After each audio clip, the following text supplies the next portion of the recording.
দোয়া মাহফিল এবং ইসলামী আন্দোলন দেবীগঞ্জ উপজেলা শাখার উপজেলা সম্মেলনের সম্মানিত উপস্থিতি, সম্মানিত সভাপতি, সম্মানিত বিশেষ অতিথিবৃন্দ, উপস্থিত আছেন দেবীগঞ্জের ইসলামের কান্ডারি, দেবীগঞ্জ উপজেলার মানবতার কান্ডারি, দেবীগঞ্জ উপজেলার স্বাধীনতা প্রিয়, দেবীগঞ্জ উপজেলার মানুষের গণমানুষের অধিকার বাস্তবায়নের তামান্না পিপাসী আপনারা যারা এসেছেন, সকলকে ইসলামী আন্দোলন বাংলাদেশ পঞ্চগড় জেলা শাখার পক্ষ থেকে জানাচ্ছি আন্তরিক অভিনন্দন এবং মোবারকবাদ।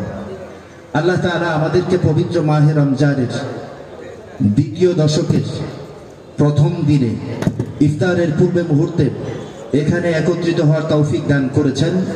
সম্মিলিতভাবে ইফতার করার সৌভাগ্য আল্লাহ তাআলা হয়তো দান করবেন। এজন্য আল্লাহ তাআলার দরবারে সকলে শুকরিয়া আদায় করি, বলে আলহামদুলিল্লাহ। নবীর শানে দরুদ ও সালাম পেশ করি, বলি সাল্লাল্লাহু আলাইহি ওয়াসাল্লাম। আপনারা সকলেই জানেন রমজানকে আল্লাহ তাআলা কেন দান করেছেন আমাদেরকে?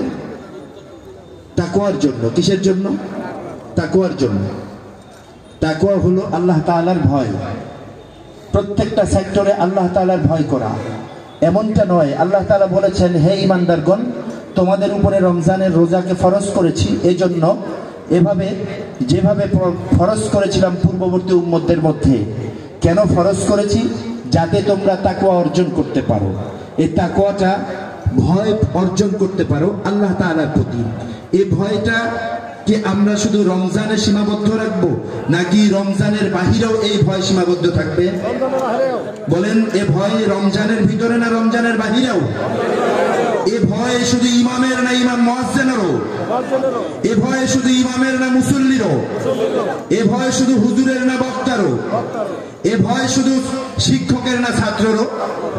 এ ভয় রাজনীতিবিদের জন্য কি বরাদ্দ, না শুধুমাত্র সাধারণ মানুষের জন্য? এ ভয়ে এই তাকওয়া অর্জন করতে হবে একজন শিক্ষককে, এই তাকওয়া অর্জন করতে হবে একজন চিকিৎসককে, এই তাকওয়া অর্জন করতে হবে একজন কৃষককে, এই তাকওয়া অর্জন করতে হবে একজন শ্রমিককে, এই তাকওয়া অর্জন করতে হবে একজন ছাত্রকে, এই তাকওয়া অর্জন করতে হবে একজন যুবককে, এই তাকওয়া অর্জন করতে হবে একজন বাবাকে, এই তাকওয়া অর্জন করতে একজন সন্তানকে, এই তাকওয়া অর্জন করতে হবে একজন মাকে, এই তাকওয়া অর্জন করতে হবে একজন সন্তানকে, এই তাকওয়া অর্জন করতে হবে রাজনীতিবিদকে, এই তাকওয়া অর্জন করতে হবে অর্থনীতিবিদকে, এই তাকওয়া অর্জন করতে হবে বিচারককে, এই তাকওয়া অর্জন করতে হবে প্রশাসনের লোককে, এই তাকওয়া অর্জন করতে হবে ব্যবসায়ীকে, এই তাকওয়া অর্জন করতে হবে চাকরিজীবীকে। কথা ঠিক কিনা? ইসলামী আন্দোলন বাংলাদেশ চায় প্রত্যেকটা সেক্টরের প্রত্যেকটা ব্যক্তির প্রত্যেকটা হৃদয়ে প্রত্যেকটার মস্তিষ্কে যেন আল্লাহ তাআলার ভয়, রমজান যেই তাকওয়া শিক্ষা দেয়, এই তাকওয়াটা যেন 12 মাস প্রত্যেকটা মানুষের ভিতরে বিদ্যমান থাকে। এটাই হলো ইসলামী আন্দোলনের শিক্ষা।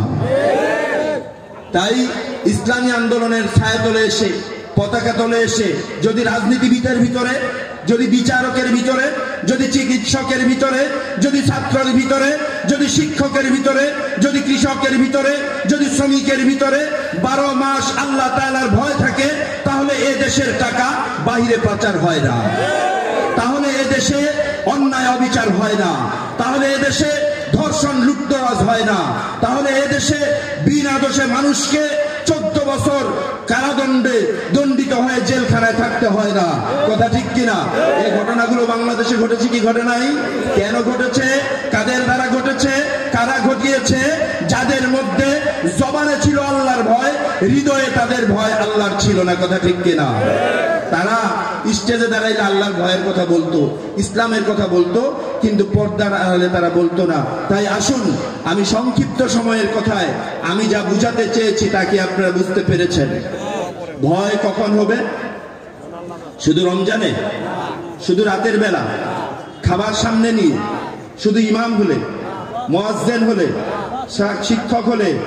প্রত্যেকটা সেক্টরের প্রত্যেকটা ব্যক্তির প্রত্যেকটা স্থানে প্রত্যেকটি সেকেন্ডে সেকেন্ডে, ঘরে বাইরে, অন্ধরে অন্ধকারে, আলোতে, বাজারে, ময়দানে, ইউনিয়ন পরিষদে, থানায়, উপজেলা পরিষদে, জেলা প্রশাসক কার্যালয়ে, জজ কোর্টে, ম্যাজিস্ট্রেট কোর্টে, বাংলাদেশের পার্লামেন্ট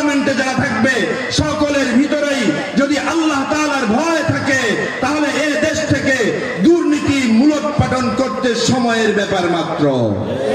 তাই আমরা চাই পীর সাহেব চরমনায়ের নেতৃত্বে ইসলামী আন্দোলনের মুহতারাম আমির পীর সাহেব চরমনায়ের নেতৃত্বে বাঙালির প্রতিটা মানুষের ভিতরে, হৃদয়ের ভিতরে আল্লাহ তাআলার ভয় ঢুকিয়ে দিয়ে আমরা বাংলাদেশকে নতুন ভাবে, বাংলাদেশের টাকা বাংলাদেশে থাকবে, বাংলাদেশের জনগণের অধিকার বাস্তবায়ন হবে, বাংলাদেশে ধর্ষণ বন্ধ হবে, লুটতরাজ বন্ধ হবে, সন্ত্রাস ভূত বন্ধ হবে, অন্যায় অবিচার বন্ধ হয়ে যে আশা নিয়ে দেশের স্বাধীনতা অর্জন হয়েছে আবারও 5ই আগস্টে, এই স্বাধীনতাকে অক্ষুণ্ণ রাখার জন্য পীর সাহেব চরমনায়ের হাতে হাত রেখে কাঁধে কাঁধ মিলিয়ে আমরা কাজ করতে সকলে প্রস্তুত আছি তো ইনশাআল্লাহ।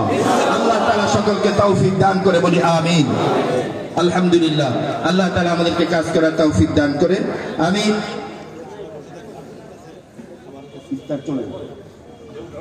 আমরা যে যেখানে আছি, ইসলাম জিন্দা হবে সবরের দ্বারা। যে সবর করব আল্লাহ তাআলা